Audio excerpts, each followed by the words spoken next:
এরই মধ্যে একদিন সনাতনকে নিরিবিলিতে পেয়ে সুলতান এ প্রসঙ্গ তুললেন।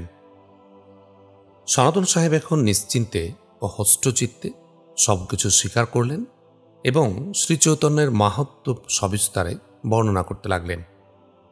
তিনি সুলতানকে জানালেন, শ্রীচৈতন্য প্রভু মোটেই কোনো তুচ্ছ ব্যক্তি নন, তিনি স্বয়ং ভগবানের অবতার। তার মাহাত্ম্য ঐশ্বরিক মাহাত্ম্য, তার প্রতি কোনো লোকেরই অবজ্ঞা প্রদর্শন করা মঙ্গলজনক নয়, তাতে সমূহ ক্ষয়ক্ষতির সম্ভাবনা।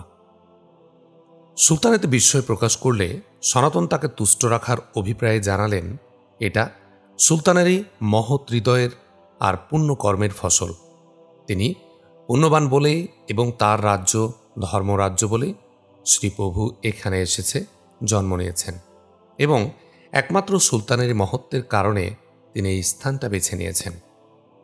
সে কারণে মহাপ্রভু সদা সর্বদাই পরম পুণ্যাত্মা সুলতানের মঙ্গল কামনা করেন এবং সে মোতাবেক তাকে দোয়া আশীর্বাদ করেন।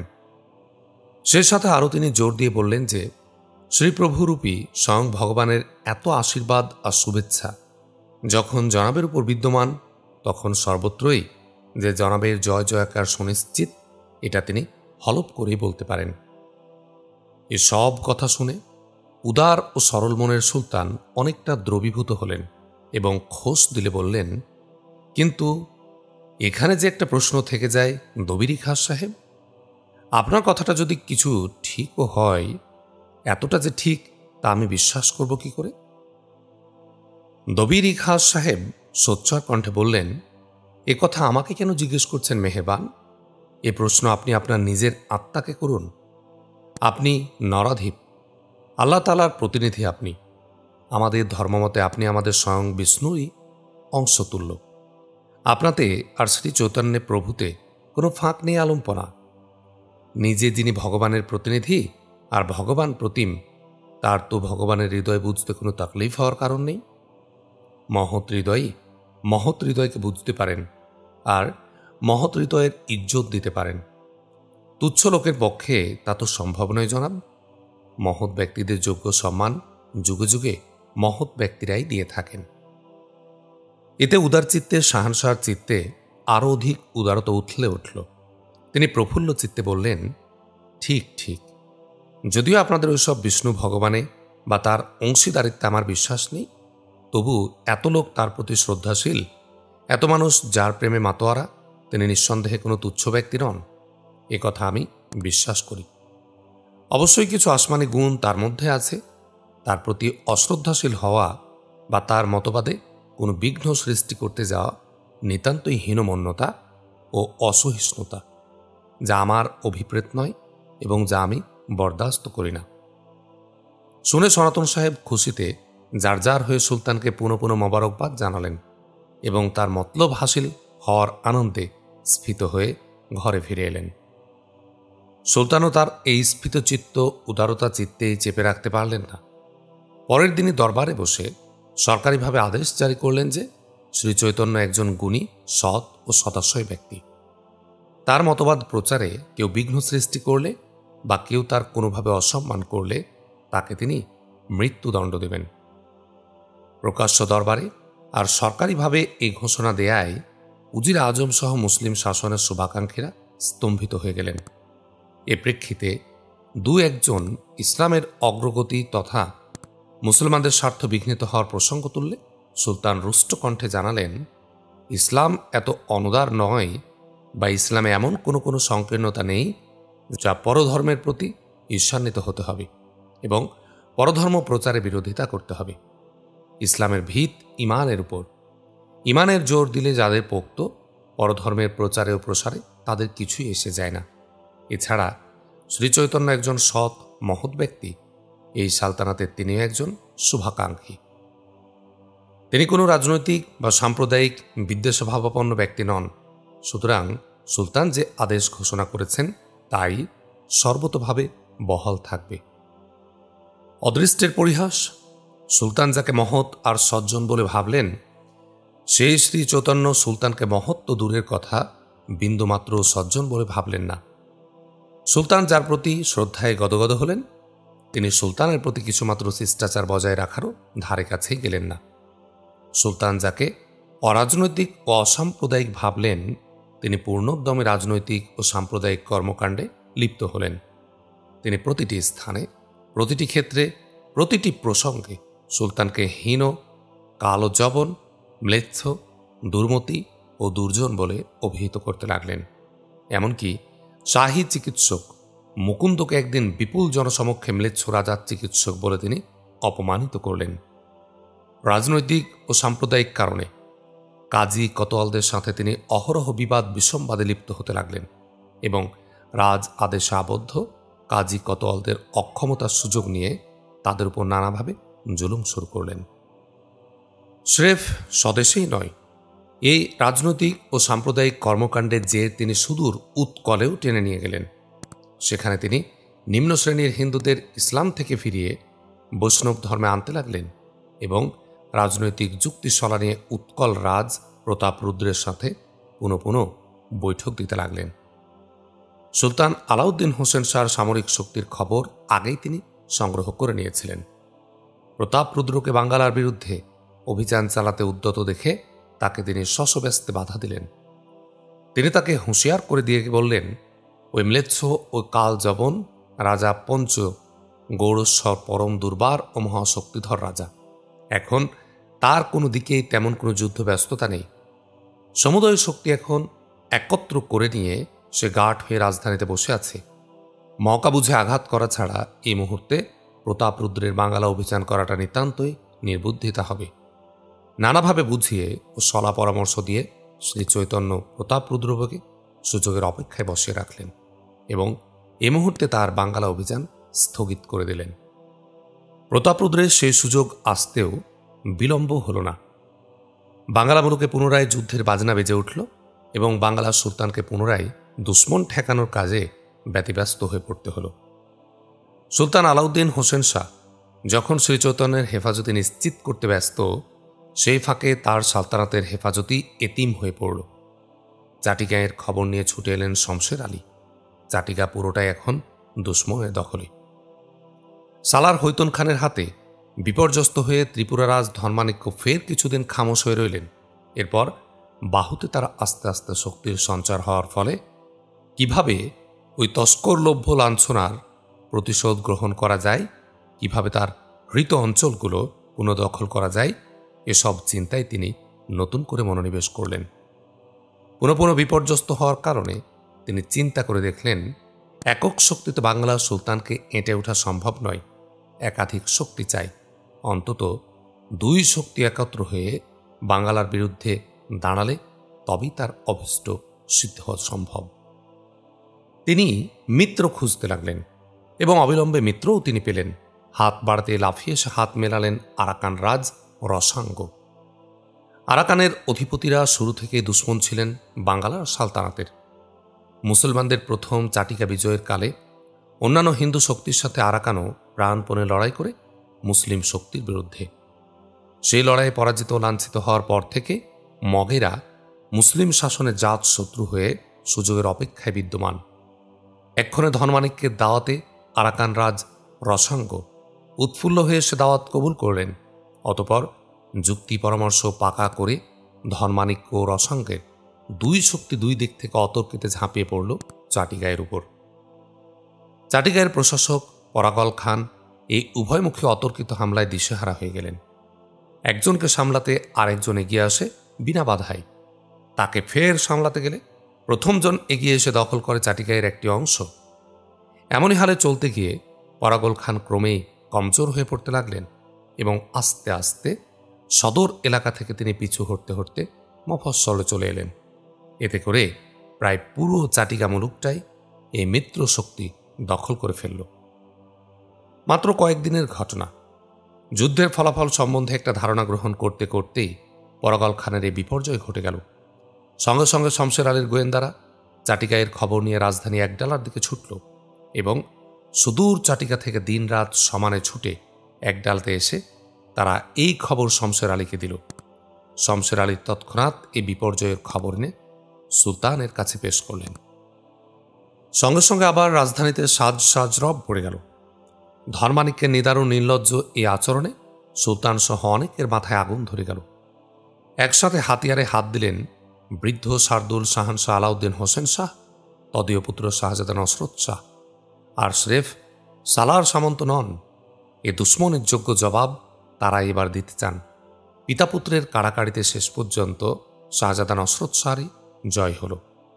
উৎকল রাজ্যের দুরভিসন্ধির কারণে ও আভ্যন্তরীণ প্রয়োজনে পুত্র হারানোর শঙ্কা নিবৃত্ত করে সুলতানকে রাজধানীতেই থাকতে হল। বিপুল সৈন্য জনাকয়েক সালার যথাযথ রণসম্ভারে সজ্জিত হয়ে শাহজাদা নসরত শাহ যুদ্ধযাত্রা করলেন। ধর্মানিকের আচরণে শাহজাদার মস্তিষ্কে অগ্নিপ্রবাহ ছুটছিল। তিনি সরাসরি চাটিগাঁয়ে না গিয়ে আগে ধর্মানিকের রাজ্যে এসে হানা দিলেন এবং ত্রিপুরা রাজ্য দখল করে নিতে লাগলেন।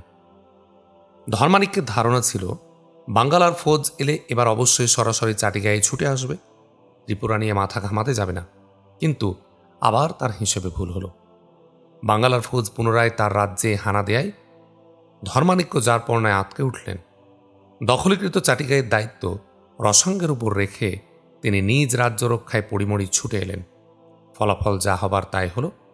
কৈলাস করে শাহজাদা নসরত শাহর সামনে দাঁড়িয়ে অল্প সময়ের মধ্যে তিনি সর্বশান্ত হয়ে গেলেন।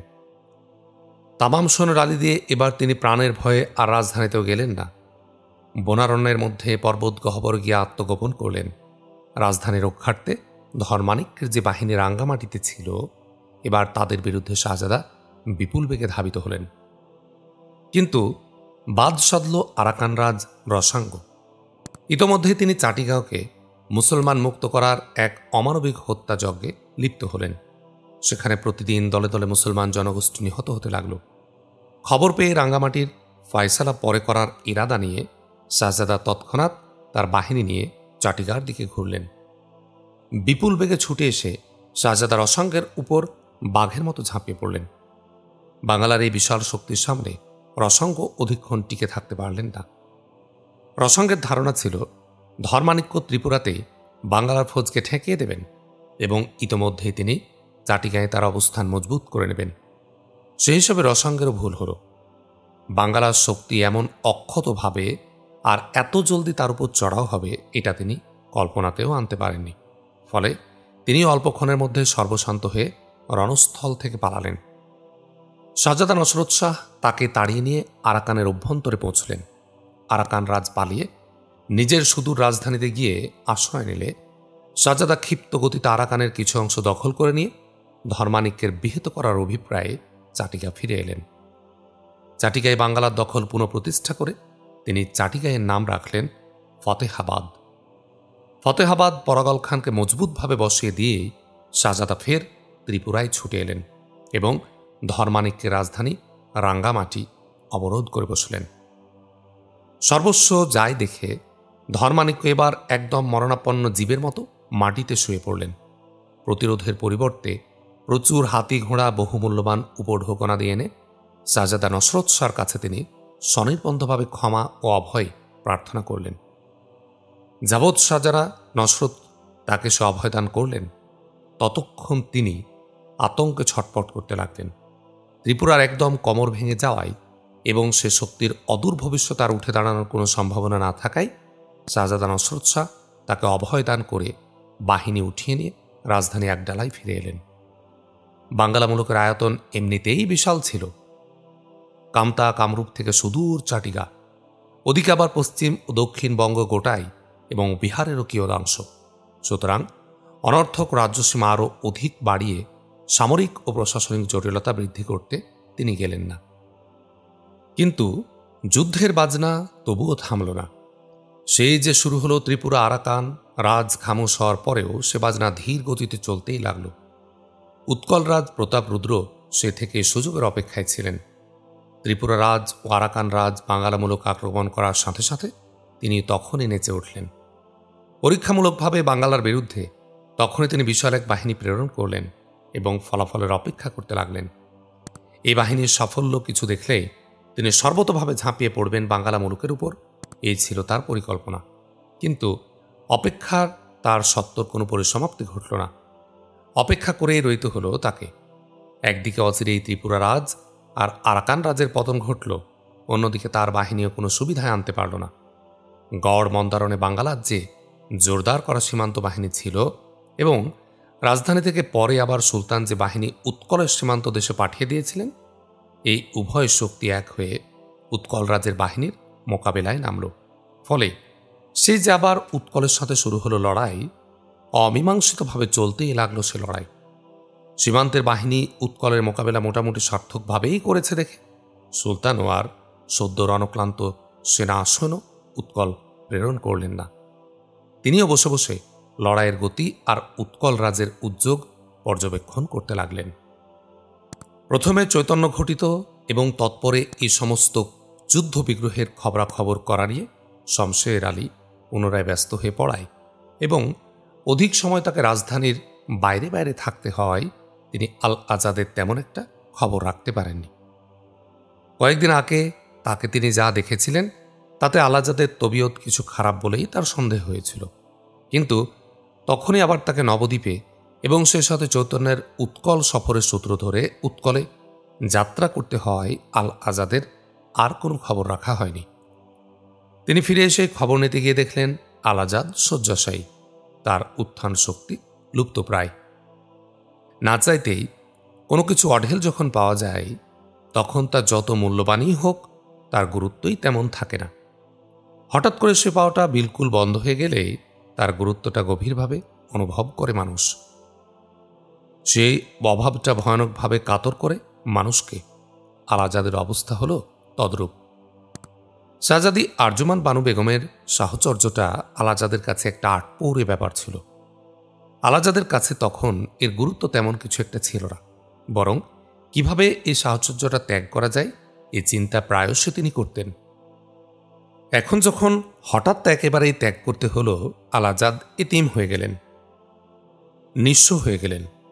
দুনিয়াটা তামামি তার সামনে শূন্য হয়ে গেল। খোলা আসমানের পাখি হঠাৎ পিঞ্জরাবদ্ধ হওয়ার মতো আল আজাদ এখন নিজের ঘরে নিজের মধ্যে আবদ্ধ হয়ে পড়ায় কেবলই ছটফট করতে লাগলেন। সঙ্গত কারণ মনে করে শাহজাদির কাছে যাওয়াটা বন্ধ করলেন তিনি, কিন্তু করার মতো হাতে তার আর কোনো কিছু কাজও ছিল না। শমশের আলী ঘরে না থাকার সঙ্গীও কাউকে তিনি পেলেন না। মানসিক ওই অবস্থার মধ্যে কবিতা লেখার প্রশ্নও কিছু রইল না।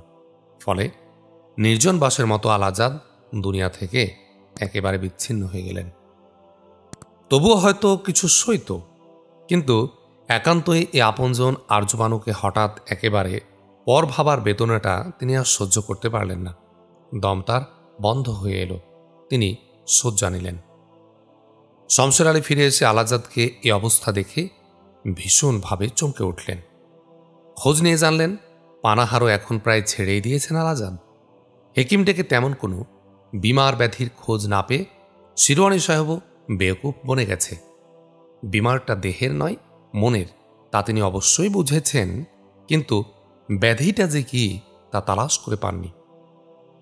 খবরাখবর জানার পর শমশের আলী এসে আল আজাদের বিছানার একপাশে বসলেন এবং উদ্বিগ্ন কণ্ঠে প্রশ্ন করলেন, কি হয়েছে দোস্ত, কি হয়েছে তোমার? আল আজাদ নিরাসক্ত কণ্ঠে জবাব দিলেন, কই কিছু হয়নি তো। কিছু হয়নি মানে? এ হালত কেন তোমার? চেহারায় যে বিলকুল পাল্টে গেছে। এই কয়দিন এই বিছানার সাথে মিশে গেছো তুমি, ব্যাপার কি? ক্লিষ্ট হাসি হেসে আল আজাদ বললেন, ও অমনি অমনি, কিছু ভাল লাগে না তাই। ভাল লাগে না?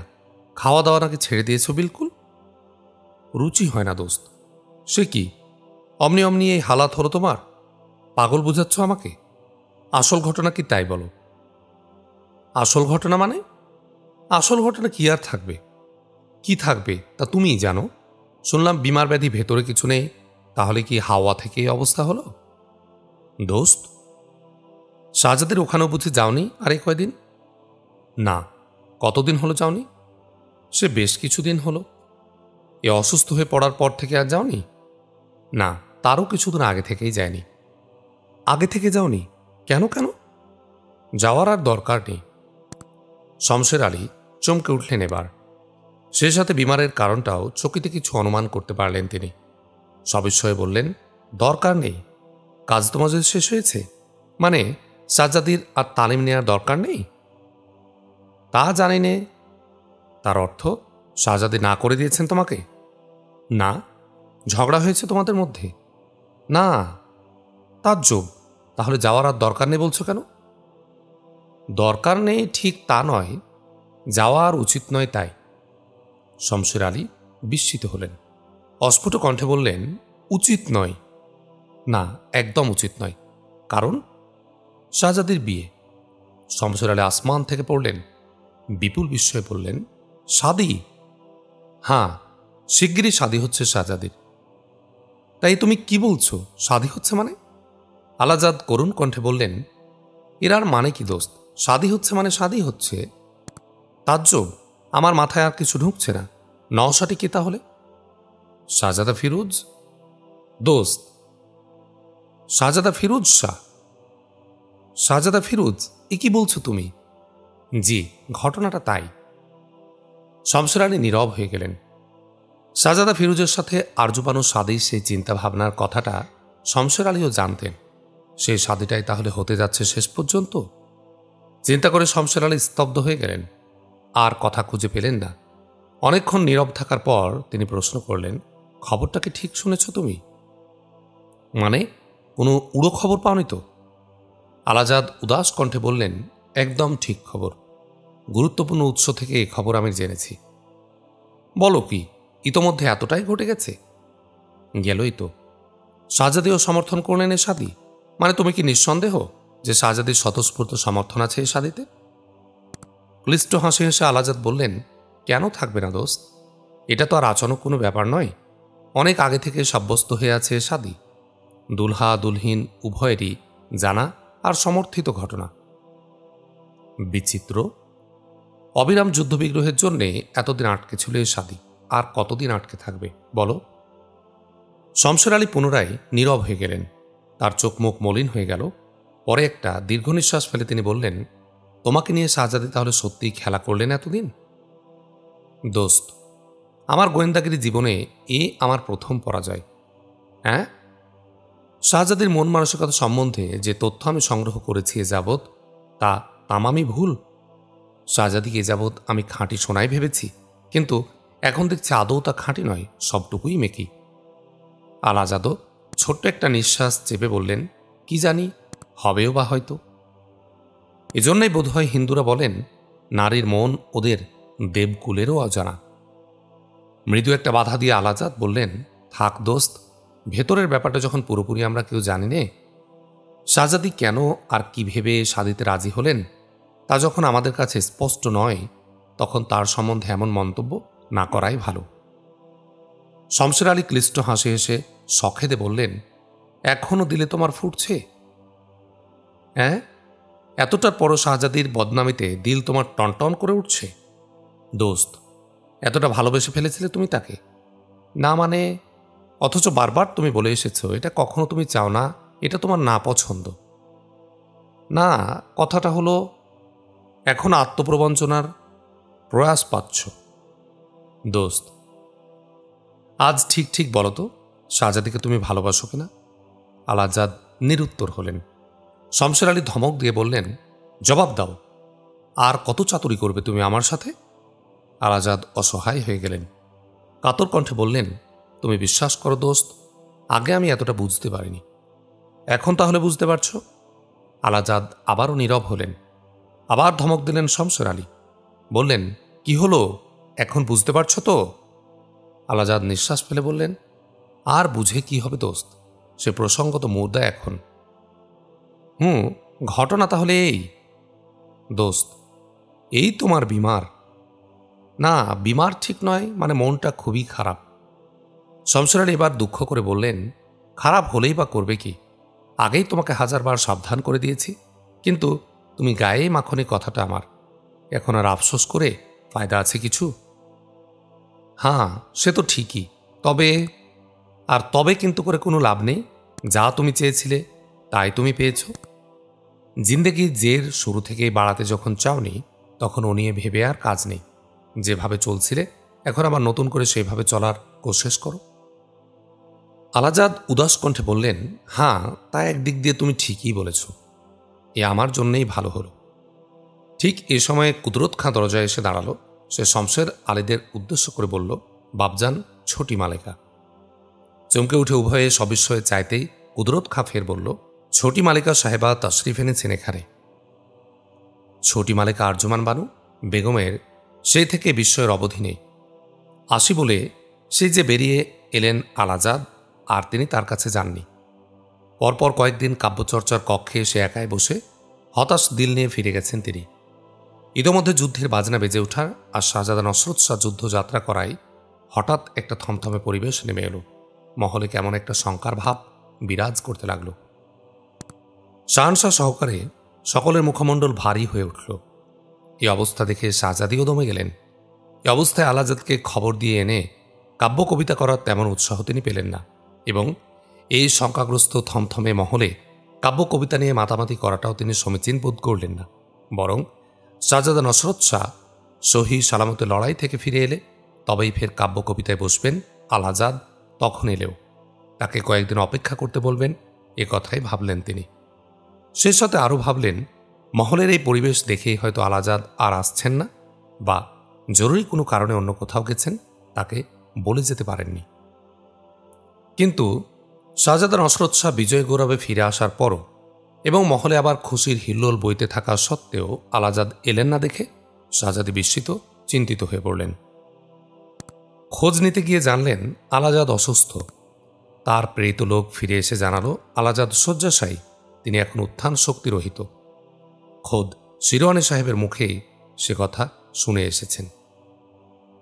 শোনামাত্র শাহজাদে চঞ্চল হয়ে উঠলেন। হঠাৎ কি দিয়ে কি হলো, এখন তার আসলেই কি অবস্থা, এসব ভেবে শাহজাদে অস্থির হয়ে উঠলেন। হিতাহিত জ্ঞান হারিয়ে ফেললেন তিনি। নিজেকে সম্বরণ করতে না পেরে হাতের কাছে মেহের বিবি আর কুদরত খাঁকে পেয়ে স্রেফ তাদের নিয়ে মহল থেকে বেরিয়ে এলেন শাহজাদি। এ খবর মহলের কাউকে জানালেন না। আলাজাদের বারান্দায় এসে উঠে বোরকাবৃতা শাহজাদি মেহের বিবি এক পাশে দাঁড়িয়ে রইলেন। কুদরত খাঁ দরজায় এসে দাঁড়িয়ে শমশের আলীদের এই খবর জানালেন। খবর শুনে চমকে উঠলেন উভয়ই। আলাজাদ শোয়া অবস্থা থেকে কোনো মতো উঠে বসলেন। বিপুল বিষয়ে শমশের আলী কুদরত খাঁকে প্রশ্ন করলেন, তার মানে কোথায় তিনি? জবাবে কুদরত খাঁ বলল, এই তো এই বারান্দায়, কবি সাহেবকে দেখতে এসেছেন হুজুর আইন। ধর্মর করে উঠে দাঁড়ালেন শমশের আলী। আলাজাদের বিছানার সামনে একটা কুরসি টেনে দিতে দিতে বললেন, সে কি, আনো আনো, তাকে এখানে নিয়ে এসো, আমি বাইরে যাচ্ছি। কুরসিখানা জায়গা মতো স্থাপন করেই শমশের আলী দ্রুত পদে বেরিয়ে গেলেন। কুদরত খাঁ আর মেহের বিবিকে অপেক্ষা করার ইঙ্গিত দিয়ে ঝড়ের বেগে আলাজাদের কক্ষে ঢুকলেন শাহজাদি। কাছে এসে আলাজাদকে দেখেই তিনি ভয়ানক চমকে গেলেন। নিদারুণ উৎকণ্ঠা নিয়ে প্রশ্ন করলেন, এ কি আপনার অবস্থা? এই অবস্থা কেমন করে হলো? কুরসির প্রতি শাহজাদের দৃষ্টি আকর্ষণ করে আলাজাদ বিনীত কণ্ঠে বললেন, মেহেরবানি করে আপনি আগে আসন গ্রহণ করুন, নইলে। শাহজাদি ব্যস্তভাবে কুরসির উপর বসলেন। বসেই ফের বললেন, কি করুণ অবস্থা, কবে থেকে এ হালত? আলাজাদ ম্লান হেসে বললেন, তাও অনেক দিন হলো। কি আশ্চর্য, কি থেকে কি হলো? জ্বর, সর্দি, ব্যথা না অন্য কোনো উপসর্গ? পুনরায় ম্লান হেসে আলাজাদ বললেন, না না, ওসব কিছুই নয়। তবে তা মানে কথা হলো মনটা হঠাৎ খারাপ হয়ে গিয়েছিল, তাই। কেন মন খারাপ হলো কেন? তা আজগুবি বুঝলেন, স্রেফ আজগুবি, কারণ কিছুই নেই। আজগুবি? জি জি, তাই। আজগুবি মন খারাপ হলো, আর মন খারাপ হয়েই রইল, ভালো আর হলো না। আলাজাদ এবার কতকটা জোর করে স্বাভাবিকভাবে হাসার চেষ্টা করলেন। হাসি মুখে বললেন, ব্যাপারটা ওই রকমই, তবে এখন আর মন আমার খারাপ নেই, ইনশাআল্লাহ এখন আমি শিগগির সুস্থ হয়ে উঠব। শাহজাদি বিস্মিত হয়ে বললেন, কিরকম? আলাজাদ বললেন, মেহেরবানি করে নিজে আপনি এসেছেন, এই তো আমার পরম সান্ত্বনা। এরপর আর কোনো দুঃখ আমার দিলে নেই। সে কি, এসব আপনি কি বলছেন? আলাজাদ কিছুটা আফসোস করে বললেন, আসলে ভুলটা আমারই, বুঝলেন। সামনে পিছে না তাকিয়ে আমি খামাখা বেয়াড়া হয়ে উঠেছিলাম। বেয়াড়া হয়ে উঠেছিলেন? হ্যাঁ, বেয়াড়া বই কি। শেষের দিকে অনর্থক আমার এমন অবস্থা হয়েছিল যে আপনাকে আর একদণ্ড না দেখলেও দিল আমার আওয়ারা হয়ে উঠতে লাগলো। বেয়াদবি আর কাকে বলে? আপনার সাথে এতটা মেলামেশা যে আদৌ আমার ঠিক নয়, সে খেয়ালটা একটু আমার থাকুক। আলাজাদ হাসতে লাগলেন। শাহজাদে রীতিমতো গোলক ধাঁধার মধ্যে পড়ে গেলেন। খেয়ে খুঁজে না পেয়ে তিনি বললেন, খেয়াল থাকেনি? না, সে কথাই তো বলছি। সেই খেয়ালটা যখন হলো তখনই তো আপনার কাছে যাওয়া আসাটা বন্ধ করলাম আমি। তবে হঠাৎ করে এটা আমাকে করতে হলো বলেই একটু বেসামাল হয়ে গেলাম। আগে থেকে এই লাগামটা আস্তে আস্তে টেনে ধরতাম যদি, তাহলে এই ধাক্কাটা আমাকে এত বেশি লাগতো না, আর এই এতটা কাবু হয়েও পড়তাম না। আলাজাদ পূর্ববৎ হাসতে লাগলেন। শাহজাদি বাঁক হারিয়ে আলাজাদের মুখের দিকে অসহায়ভাবে চেয়ে রইলেন। হাসতে হাসতে আলাজাদ ফের বললেন, অবশ্য আপনি বিশ্বাস করুন, ওই যে বললাম আপনি এই এলেন, এই মেহেরবানি করলেন, এতেই আমার দিলটা সাফা হয়ে গেছে, আর আমার দিলে কোনো তাকলিফ নেই। শাহজাদি অপার বিস্ময়ে বললেন, এ আপনি পাগলের মতো কি সব এত সব বলছেন, আমি তো কিছুই বুঝতে পারছি না। না বোঝার তো কোনো কারণ নেই। খোদ শাহজাদা ফিরোজ শাহ সাহেব পর্যন্ত নাখোশ হয়েছেন আমার উপর, এরপরও কি ব্যাপারটা আর ছোটখাটো আছে? ভাইজান নাখোশ হয়েছেন আপনার উপর? কেন? তিনি নাখোশ হলেন কেন? এ আপনার সাথে আমার এত মেলামেশা করার জন্যে? সেজন্য উনি নাখোশ হবেন কেন? আরে বলেন কি, আজ বাদে কাল আপনাদের শাদী, তবু উনি নাখোশ হবেন না? একজনের হবু বেগমের সাথে অন্যের বেশি মেলামেশা কে পছন্দ করে বলুন? শাহজাদি চমকে উঠলেন। তিনি তাজ্জব হয়ে বললেন, শাদী? কার সাথে কার শাদী? ওই শাহজাদা ফিরোজ শাহ সাহেবের সাথে আপনার শাদী? স্বীকৃত হবে ওটা। কে বললে সে কথা? কেন, আপনাদের ওই দুলাহ মিয়া, মানে জনাব জালালউদ্দিন শর্কী, উনি আপনাকে এই কথা বলেছেন? জি জি, আপনাদের শাদীর কথা, আমার উপর শাহজাদার নাখোশ হওয়ার কথা, এসব উনিই আমাকে বলেছেন। শাহজাদির তামাম ধাঁধা এতক্ষণে কেটে গেল। তিনি পলক কয়েক নীরব হয়ে আলাজাদের মুখের দিকে চেয়ে রইলেন। পরে গম্ভীর কণ্ঠে বললেন, ব্যাপারটা তাহলে এই। জি, ওই শর্কী সাহেবের কথা শুনে আপনি একদম নেতিয়ে পড়লেন বিছানায়? অর্থাৎ মিথ্যা কথা, বিলকুল মিথ্যা কথা। মিথ্যা কথা? তামামটাই মিথ্যা কথা। সে কি? শাহজাদি আফসোস করে বললেন, আপনাকে আমি বারবার বলিনি আমি একটা হিংস্রপুরীতে বন্দিনী হয়ে আছি? স্রেফ 2-3 জন লোক বাদে এখানে সবাই আমার দুশ্মন, সবাই আমার ক্ষতি করতে এক পায়ে খাড়া। আলাজাদের মুখমণ্ডল রোশনাই হয়ে উঠল। তিনি সপুলোকে বললেন, বলেন কি, সত্যিই তাহলে শাদী আপনাদের হচ্ছে না? শাদী হবে মানে? ভাই বোনে শাদী? কিন্তু এরকমই তো একটা কথা। তা যে কথাই যিনি ভেবে থাকুন না কেন, আমরা উভয়কে আপন ভাই বোনের মতো গণ্য করি। এখানে শাদীর প্রশ্ন আসে কি করে? কি আশ্চর্য! অথচ ওই শর্কী সাহেব এমনভাবে বললেন, আর তাই আপনি বিশ্বাস করলেন? এজন্যই তো বারবার এত করে আপনাকে আমি বলেছি, এই দুশ্মনের আবর্ত থেকে জলদি জলদি বের করে নিন আমাকে, যেখানেই হোক, যে পথেই হোক। হ্যাঁ, আমার সাথে অন্যের সাথে হচ্ছে বা হওয়া সম্ভব, এতদিন আমার সাথে মিশে এই বুঝলেন আপনি? আলাজদ আনন্দে ও বিস্ময়ে থতমত করতে লাগলেন। শাহজাদি ফের বললেন, আমার খসম কে হবেন, কাকে আমি খসম বলে সানন্দে গ্রহণ করতে আগ্রহী, এটা আজও আপনার অজানায় রয়ে গেল? এর চেয়ে যে বড় দুঃখ কিছুই আমার নেই। তা মানে? আরও কেমন করে বললে আপনি বুঝবেন যে একমাত্র আপনারই মুখ চেয়ে বসে আছি আমি? অভিভূত আলাজাদ বিহ্বল কণ্ঠে বললেন, শাহজাদি, এই যে আমি একমাত্র আপনার উপরই আমার ভবিষ্যৎ নিয়ে চিন্তাভাবনার তামাম দায়িত্ব রেখে দিয়েছি, তা কিসের জন্যে? অন্যকে নিয়ে ঘর বাঁধব বলে? বেদনা আর দহনে শাহজাদের মুখমণ্ডল বিবর্ণ হয়ে গেল। তার 2 চোখের পাতায় শ্রাবণের ঘরমেঘ ভিড় জমিয়ে এলো। বোধ করে আর ঝরে পড়তে বিলম্ব নেই এক পলকও। তা লক্ষ্য করে আলাজাদ স্তব্ধ হয়ে গেলেন। অনেকক্ষণ বসে রইলেন চুপচাপ, অনেকক্ষণ ভাবলেন, এরপর ধীরে ধীরে বললেন, বুঝি তো সবই আমি শাহজাদি, কিন্তু। নতমাথা তড়িৎ বেগে সোজা করে শাহজাদি বললেন, কিন্তু? যা অবাস্তব আর অসম্ভব, তার উপর এতটা আপনি ভরসা করতে গেলেন কেন? শাহজাদি ক্ষোভে দুঃখে ক্ষিপ্ত হয়ে উঠলেন। রুষ্ট কণ্ঠে বললেন, সে কথা আজ ভাবলে চলবে কেন? সে ভাবনার দিন তো অনেক আগেই আমাদের পেরিয়ে গেছে। শাহজাদি, যেভাবে হোক এখন ওই অবাস্তবকে বাস্তব আর অসম্ভবকে সম্ভব করে তুলতে হবে। আলাজাদ ফের চিন্তিত কণ্ঠে বললেন, কিন্তু উপায় তো তেমন কিছুই নজরে আমার পড়ছে না, বিলকুলই ঝাপসা মনে হচ্ছে। ইচ্ছেটা থাকলেই উপায় হয়। কাপুরুষের মতো হাত পা গুটিয়ে সে পাহাজারি করলে উপায় কোনো কিছুই মিলবে না। শাহজাদি, ভাইজানকে ধরুন, দাদু সাহেবকে ধরুন, কাজ না হলে আমরা কি পালিয়ে যেতেও পারবো না? আলাজাদ পুনরায় চমকে উঠলেন। শমশের আলীর পরামর্শটা চকিতে একবার আলাজাদের মানসপটে ঝিলিক দিয়ে গেল। জবাবে কি বলবেন ভাবতেই কুদরত খাঁ পুনরায় দুয়ারে এসে দাঁড়ালো এবং ব্যস্ত কণ্ঠে বলল, হুজুরাইন, আপনার কি আরও দেরি হবে? শাহজাদি আরজুমান বানু বিরক্ত হয়ে বললেন, তার মানে?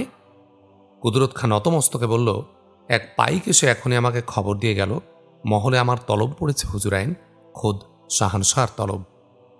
শাহজাদি চমকে উঠে বললেন, সে কি? আপনার যদি আরও কিছু দেরি থাকে আপনি থাকুন, আমি যাই। পারলে আমি নিজে আবার আসব, নইলে মহলে গিয়ে অন্য কাউকে পাঠিয়ে দেব। সে তো অনেক সময়ের ব্যাপার, কিন্তু আমার তো আর অপেক্ষা করার মৌকা নেই হুজুরাইন। শাহজাদি চঞ্চল হয়ে উঠলেন এবং ব্যস্ত কণ্ঠে বললেন, না না, তা কি করে হয়, চলো চলো, আমিও আসছি। বলতে বলতে উঠে দাঁড়ালেন শাহজাদি। মুখ ফিরিয়ে আলাজাদকে বললেন, এসব কথা পরে হবে, এখন আপনি ঠিকমতো আহার নিদ্রা করুন আর শরীরের যত্ন নিন। শাহজাদি ত্রস্ত পদে বেরিয়ে এলেন এবং কুদরত খাঁ ও মেহের বিবির সাথে দ্রুত পদে মহলের দিকে রওনা হলেন। শাহজাদিরা বিদায় হতে হাসি মুখে আলাজাদের কক্ষে এলেন শমশের আলী। কক্ষে ঢুকেই তিনি পরম উল্লাসে বললেন, মাশাআল্লাহ, এ কি দোস্ত, এ যেন মেঘ না চাইতেই বৃষ্টি। আলাজাদ তৃপ্ত কণ্ঠে বললেন, সবই একজনেরই খেল। অর্থাৎ জ্যোতিষ্যের গণনাতে ভুল থাকতে পারে দোস্ত, কিন্তু তোমার গোয়েন্দাগিরিতে ভুল বলে কোনো বাত নেই। কিরকম? আলাজাদ হেসে বললেন, সোনা সোনা, খাঁটি সোনা। কে, ওই শাহজাদি? বিলকুল, ভেজালের কোনো বালাই নেই। জোরে একটা স্বস্তির নিঃশ্বাস ফেলে শমশের আলী বললেন, আচ্ছা তাই তাহলে? হ্যাঁ দোস্ত, আমার জানা খবর সমস্তই ভুল, মিথ্যা, ওটা একটা ষড়যন্ত্রের ব্যাপার। বলো কি? আলাজাদ এবার সমুদয় ঘটনা শমশের আলীকে বর্ণনা করে শোনালেন এবং শাহজাদির সিদ্ধান্তের ইঙ্গিতটাও দিলেন। শুনে শমশের আলী উৎফুল্ল কণ্ঠে বললেন, দোস্ত, ব্যাপারটা একসাথে যেমনই আনন্দের তেমনই চিন্তারও। লেকিন ঘাবড়ায় মাত, এত সমস্যার সমাধান করে ফিরছি, এবার কমর বেঁধে নেমে দেখি এটার কি করতে পারি।